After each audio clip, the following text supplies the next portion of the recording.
हर्षल पाटीलच्या आत्महत्या सदोष मनुष्यवध, कंत्राटांचे पैसे न दिल्यामुळे आत्महत्या होणं हा खून, राज्य डबघाईला आलंय, संजय राऊतांचा आरोप। पटक पटके कसं मारेंगे असं त्यांना विचारलं, अरेरावी खपवून घेणार नाही, निशिकांत दुबेंना मराठी महिला खासदारांनी विचारला जाब। नागपुरात शिवसेना शहर प्रमुखांच्या हॉटेलमधून अवैध दारूसाठा जप्त, कारवाई करत पोलिसांकडून हॉटेलला कुलूप, मंगेश काशीकर आणि भरत दुबे विरोधात गुन्हा।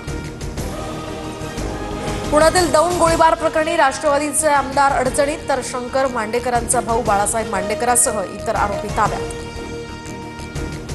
अजितदादा आणि कोकाटेंची पुढच्या आठवड्यात भेट होण्याची शक्यता, अजित पवारांकडून कोकाटेंना काम सुरू ठेवण्याच्या सूचना, पक्ष कामकाज आणि विविध कार्यक्रमांना कोकाटे उपस्थित राहणार, सूत्रांची माहिती। कोकाटेंच्या रमी चित्रीकरणाची विधिमंडळाकडून चौकशी, सभापतींना लवकरच अहवाल सादर केला जाणार, प्रेक्षक गॅलरीतनं कोणी चित्रीकरण केलं का याचीही तपासणी होणार, सूत्रांची माहिती। संघप्रमुख मोहन भागवतांची मुस्लिम धर्मगुरूंसोबत बैठक, नवी दिल्लीतील हरियाणा भवनमध्ये बैठकीला सुरुवात, 70 मुस्लिम धर्मगुरू या ठिकाणी उपस्थित।